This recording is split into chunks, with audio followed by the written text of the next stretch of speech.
You know, I may be a liar, but there's one thing that I'm not. Oh yeah? What's that?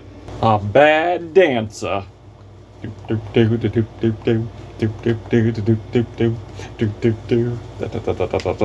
know something? You're right. Huh, really? No! I got the...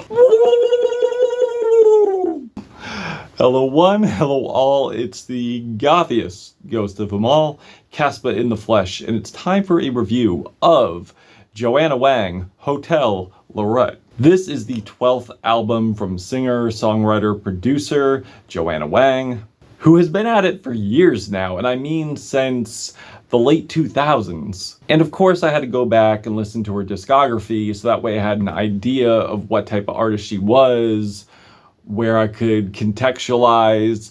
I normally do that. Sometimes I do, sometimes I don't. In this case, I had to, due to the creativity she was bringing on this album, which we will get into. I mean, this is an album review after all. But I will say with her early catalog, I was kind of on the fence with it, a little lukewarm, but I will not deny how her songwriting I found very interesting. And as her albums kept going, she started evolving, started pushing the envelope more. But in the beginning, like I said, even though I wasn't sonically impressed, I would say lyrically she was doing something that was eye-grabbing to me. Or ear-grabbing. We'll go with ear-grabbing. But as her catalog continued, there was definitely sonic variation to behold. And also the producer of Bing Wang, who has also produced for her in the past. And this time around, she was working with Adam Lee, who has produced for numerous greats in the past, such as Sleater-Kinney, Black Thought of the Roots fame,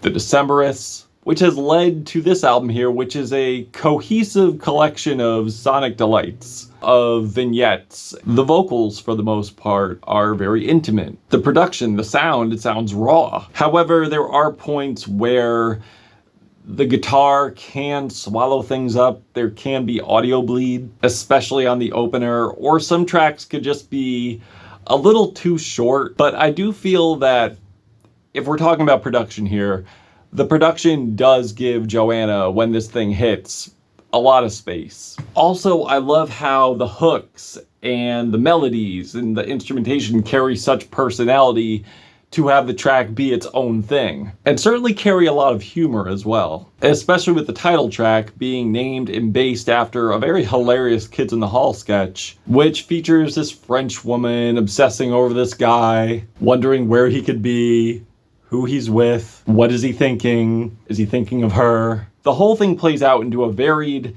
theatrical experience that are very satirical, with a very strong mix of influences as well, from Devo, Faith No More, Mr. Bungle, Led Zeppelin, Rush, Pink Floyd, XTC, even Randy Newman. Yep, that Randy Newman. You'll also notice that this is lyrical geek rock done very well. This is progressive pop, but you're also getting cabaret, ska, and you're also getting Zulu, which is a combination of new wave and progressive rock. And this album is not afraid to dive into zany, absolute manic territory with a lot of epic finishes, high energy, colorful chords, close guitar strumming, and Joanna does use her influences, that's true. But I feel she uses it to add personality to a story, and she doesn't exactly stick to like one influence. Like on the track, She Had a Habit of Meeting All the Artists Backstage, which is about a girl who has desires of making other girls jealous by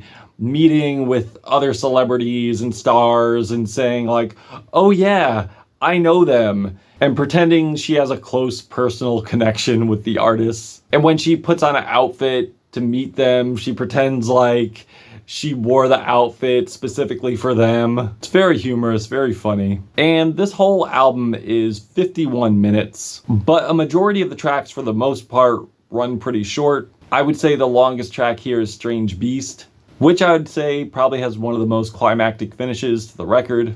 Grand, bright organ soloing with blazing guitars. The whole thing is definitely a grandiose psych rock experience, which you would get from Led Zeppelin, Pink Floyd, especially with the woodwinds and the winding strings. And as I mentioned before, the instrumentation does give Joanna space, and certainly bolsters the vibe of each vignette. And the more I listen to the track, the more I feel there's an ominous theme here within the lyrics. And as far as dark humor goes, this album does have its share of dark humor, actually a lot of dark humor, in a very over-the-top way. And I feel like each track here has its own unique reason of why the track is so good, with constantly great hooks, great melodies, engaging songwriting, and it feels so tight.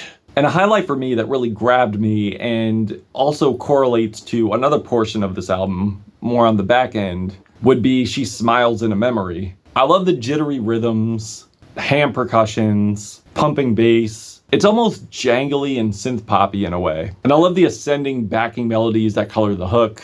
It's really exuberant, it's well structured, super infectious. And lyrically, the song is about the recollection of this girl who was smiling, enjoying activities on Sunday, like riding her bike. And with this being a jovial memory, it pretty much serves as that, a memory, which then goes to this person being in total dismay in the present time. And the more I read into this, the more I can't really help that something sinister has probably happened here, especially with her dog going into this specific spot again and again, and how the girl is brought up in memory and only memory. And as I alluded to before, this is some parts of thematic egregious activity that I mentioned, with a humorous touch to it. And this shows how she could keep a track interesting and keep me on the edge of my seat. Another favorite track of mine would be Pigeons on Your Balcony. There's definitely a twisted sense of humor here, where she is playing the role of this sadist person who has to resolve her problems of pigeons on their balcony. And the solution isn't even like documented or studied. It's pretty much pure anecdotal. Given directions to fill up a water gun full of bleach. So you not only solve the problem, but also don't have to worry about spreading disease. And then being apologetic, territorial, pretty much gaslighting the audience in a satirical way. And won't hesitate to send that bird to the big nest in the sky. I also love he's given us freedom to do what's right, which is short, but certainly offers a lot in a short amount of time. And definitely reminds me of bands like YMO and Rush, especially with how fun and energetic and anthemic the track is. Arpeggiated by the synths, it really does call back to her days of making video game music like she did on her early work, along with some nice squawking guitars, drum fills. There's also something very cryptic about what's going on with the lyrics, and I do feel they may play into the end of this record. But at first I was certainly left with wonder, and in a way I still kind of am. The song Gasp, That Plastic Bag Is Watching Me, granted, is immensely devoid of any lyrics on here, but probably has the largest walls of sound on this whole entire record, and a nice jerky set of chords, and a melody that creates a lot of tension too, but also has its cathartic moments, and really creates beauty and wonder within the time of the cool down moments within one track. And there's also the hilariously terrifying Tina's Hausu, which I feel offers a great helping of ska and new wave, which is unhinged, hilariously terrifying, where pure evil and a sadistic house taken over by this monster that will put you in great peril if you stepped in it never sounded more fun. And on a situation like this, what would a Mafia leader do? Where Joanna finds herself in a very dark, unsettling situation that starts off as like a smooth country rock song, but turns into a moment of very unnerving suspicion, such as gas leakage, not knowing if there was wire tampering with the smoke detector. And I love how the amount of suspense and space leads up to he's given us the freedom to do what's right, which really complements the flow of this album. The song Fell in Love with the Neighbor's Boy is probably the most adoring track on here, really showing Joanna's romantic side, which does show up on this album quite a bit, as she is just enamored with the neighbor's son. And I love how the jazzy, bluesy, loungy pianos are played here, how whispery the vocals are in a loving tone, the upright bass coalescing with the rhythm guitars, which makes for a very serene moment, along with Joanna's angelic vocals. And I feel the reverberated outro does give it a dreamlike state, a dreamlike feel that is abruptly bombarded by the following track. And there are other lyrics here where Joanna does show endearment, but certainly in different contexts. Like on I Believe All of His Words Are True, which is definitely giving me like Faith No More vibes from like the Angel Dust era, where Joanna is immensely infatuated with this criminal and pretty much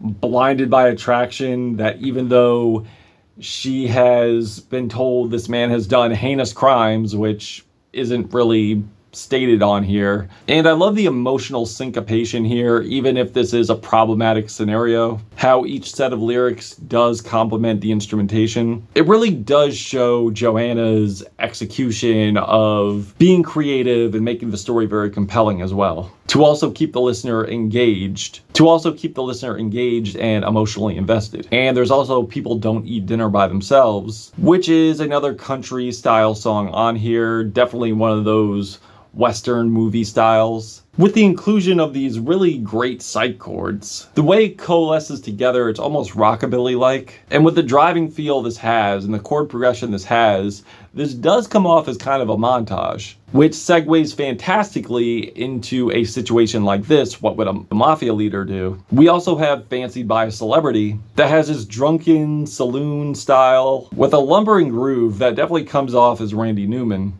And also, we can't forget the rock opera, The Detective, that has a lot of epic theatrics with very decadent moments, great glammy passages that definitely read to me as Queen with its dramatic builds, its harmonies. Like this whole thing forms into a colossal proportion from the pianos and the guitars, the vocals. And narratively, I feel it correlates to the theme of this album, the lyrics of this album, the events of this album. Which reminds me of like a Beau is Afraid type moment or a Pink Floyd The Wall moment, where they're collecting the scenarios and pretty much passing final judgment on this person for everything that they've done or thought, which correlates into one otherworldly court ruling. And the last track to me reads to me as like a credits roll moment. So even though this does hit a bit of a lull on the back end, I still enjoyed this tremendously. It's an excellent pop prog album. The hooks are awesome. The songwriting's great. The lyrics display a lot of creativity, a lot of personality. Just actually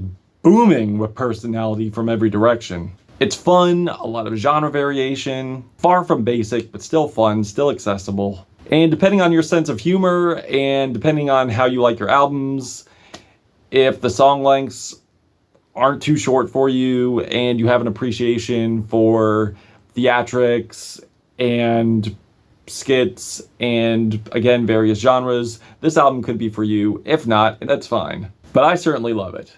I'm feeling a 4 out of 5 black hearts on this album. If you've given this a listen, what did you think of it? Did you love it? Did you hate it? Why? And that's it. Caspa, Gothic Ghost, Joanna Wang, Hotel La Route. Till we meet again.